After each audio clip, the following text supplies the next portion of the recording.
Welcome to another edition of Talbot Talks, where we address key issues that the local church faces in their kingdom ministry. My name is Steve Jin. I'm the manager of outreach here at Talbot School of Theology. And today I have here with me Dr. Don Sunukjian. He's the professor of preaching at Talbot, and he's also published a book called Invitation to Biblical Preaching. I also am joined by Ben Campbell. He's a youth pastor at Harvest Community Church. Welcome to both of you. Good to be here, Steve. Thank you. Well, today I want to address what everyone expects when they visit a local church, and that is an interesting, biblical, and relevant sermon. Now, I don't know of any other singular ministry that has the ability to inspire and move people towards serving Christ and to grow in Christ. But I think we can all agree, every sermon that we've heard, there's a space for improvement, and everyone desires to vastly improve in their preaching ministry. So, Dr. Sunukjian, I want to address you first. With all the experience that you've had preaching at local churches and also training up future preachers here at Talbot, what's one obstacle that a preacher faces every day as they prepare for a Sunday sermon? Probably two. One of them is, how do I connect this in a contemporary way to where people are today? A lot of preachers know they need to do that, but they're not sure how. Maybe we can come back to that, because there's another obstacle that they're not even aware of. And that is that when you stand to speak orally, to be clear orally is different than when you're being clear in your writing. Oral clarity is different than written clarity. Written clarity, we have paragraphs which help us know when a new thought is coming. Written clarity, we can read it again if we didn't get it the first time. Oral clarity, you don't have paragraphs. They can't stop the preacher, wind him back, and give him another shot at it. So we have to talk about a whole different set of skills of oral clarity. For example, in oral clarity, you would not do this in written clarity. In oral clarity, you have to restate certain critical sentences in order for the listener to have time to lock onto them and to realize, oh, that's an important concept, or that's a transition, that's a movement. For instance, if I say at the beginning of the sermon, have you ever obeyed God and had the bottom fall out of everything? Now, if I'm going to restate that, I would say, have you ever done exactly what God told you to do and have life fall apart? I might even give it once more. You did something that the Spirit of God led you to do. You knew it was the will of God, and you obeyed God, and you encountered the worst disaster of your life. Have you ever had that happen to you? Now, I just said the same thing 3 times, and the listener gets a, okay, yeah, oh, I understand. Now they're ready for me to go into some examples. Then I might say, when I give the examples, why does that happen to us? You would think if we're going to obey God, success, profit, a blessing, but instead, disaster. Why does that happen to us? Now, I just restated my question 3 times. So we teach the skill of oral clarity. One of the principles is restatement. A second principle, you must use the same key phrasing in order for the ear to pick it up. If in the introduction I say, have you ever obeyed God and had the bottom fall out of everything? By the time I get through with all of my examples and the question, why does this happen to us? What does God want us to do? I'll say something like this. Today we're going to look at a time in the Bible when some followers of Christ did exactly what he told them to do, and the bottom fell out of everything. Now my language is connecting the movement or orientation to the biblical text with what I've said. So there's about 6 skills of oral clarity. Those are a couple of them. We have 4 more that we go through. Makes all the difference in helping people to track with the message. That's great, because I'm actually tracking with you right now. As we're talking, I can tell by obeying God, sometimes the bottom falls out. I feel the message from you, so I think that's great. So Ben, you've been preaching for a while at Harvest Community Church, and Dr. Sunukjian mentioned oral clarity as opposed to written clarity. Has that been a great application for you as you're preaching? Oh, incredibly, yeah. Oral clarity is something that I've found is much to be desired in the church today. One aspect that I've probably seen it the most is in what Dr. Sunukjian calls giving each of your main points deductively. And so what he means by this is that when you're coming to a new point in your message, a main point, that you first ask a question that brings up that main point. For instance, if we're looking at the book of James, in the first few verses, consider it pure joy when you go through trials of many kinds. Well, the question would be, why should we consider trials to be joyous, occasions? Well, then typically what we'll see is we'll jump straight into the verse and say, well, let's look at James to see the answer to that question. Well, what Sunukjian teaches us is to go ask the question, why should we face trials with joy?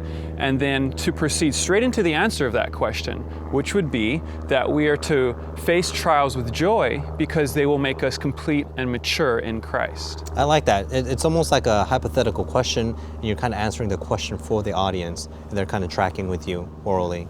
That's great. Now, I think both of you mentioned this idea of oral clarity as opposed to written clarity. So here's an audience that's looking at this video right now, and there are a bunch of preachers out there who don't have seminary training. So Dr. Sunukjian, what's one tip that you can give to them right now to help them with this idea of oral clarity? Identify 12 or 15 critical sentences through the course of your message. These will often, maybe 3 or 4 of them are in the introduction. Obviously, main points are critical sentences, sometimes subpoints. These are the sentences which have to stand out in the listener's ears in order for them to put the hunks of the message together. Identify those sentences and then say each one of them, when you come to it, 2 or 3 times with different words. Rephrase, use synonyms, find other expressions, but somehow give them 3 shots, like a blinking light, or running in place. Before you move ahead in the message, you sort of run in place on that sentence for 2 or 3 times. And that way the main things stand out and the listeners track the whole thing together. Great. So Ben, as Dr. Sunukjian mentioned some practical tips, give us one practical tip that you'd like to share with the audience who obviously preach probably on every weekend, a tip that you can share with them to further enhance that oral clarity. Absolutely. Well, one of my favorite tricks that I learned in Dr. Sunukjian's class was this idea of a timeline and how we gesture timelines. And typically what we'll say is, from Genesis all the way to Revelation, right? Well, I'm giving you that from my perspective. And so for me, left to right is typically past to future. And so now here I'm going Genesis to Revelation, but for you that's backwards. And so it kind of does something weird in your brain. You're not quite sure how to track with me. So what I would do as a preacher is I would say from Genesis to Revelation. And that way you as the listener can then track with me and where I'm going with my gestures. I see. And so to me, when I look at it, it does go from left to right, and I'm very much tracking with you. Yeah. So I want a sermon that addresses my life. So at times I feel the relevancy of sermons nowadays is lacking. So tell us how our audience can make our sermons more relevant to our audience today. You visualize different types of people that are hearing you, and then you rummage around in their life. Let me give an example. Suppose my passage says that if you suffer for righteousness' sake, you're blessed. If you act with integrity and you pay a price, notice I just restated, you are blessed. Okay? Now you say to yourself, all right, where would that show up in the life of a teenager? This teenager is going to act with integrity. They're going to act righteously. They're going to pay a price. Where would that show up? And I rummage around in their life, and I might think of their home. I might think with their friends. Or I think, well, wait a minute, in school. Yeah, the substitute teacher is there for the day. And the substitute teacher looks at the lesson plans and says, I see I'm supposed to collect a paper from you today. And one kid in the class says, oh no, our teacher said we could have another week on it. And the substitute teacher says, well, there doesn't say anything about it on the note she left me. And everybody in the class says, oh no, she told us though that we could have another week. And the Christian in the class raises his hand, and with integrity he says, madam, it's due today. Now that student's going to pay a price. Now see, all of a sudden, every high school student is thinking, that's my life, right? Or where would a young mom act with integrity, pay a price? Maybe she goes to PTA, and they start talking about alternative lifestyles, and they're going to put books in the library that both my daddies love me, or Johnny has 2 mommies. And she just raises her hand at PTA and says, is that something maybe we want to leave for the parents to discuss with their? And all of a sudden she gets booed and hissed and called prejudiced and biased and other names, and she's paid a price. Or how about a 70, 80-year-old widow? Where would she act with integrity? See, rummaging around, where would she act? Well, she wants to give $80,000 to your building program. Is that okay with you, Pastor Jin? Oh, yeah. Absolutely. Who's it not okay with? Her kids. She's giving away their inheritance. She's doing what God leads her to do, but she's going to pay a price. And you start rummaging around and you get concrete. You give details, you create a picture.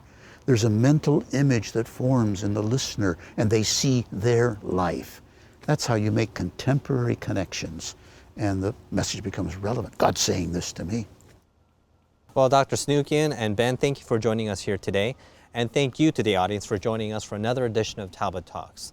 Now, some of the points that we mentioned today will be available as a resource.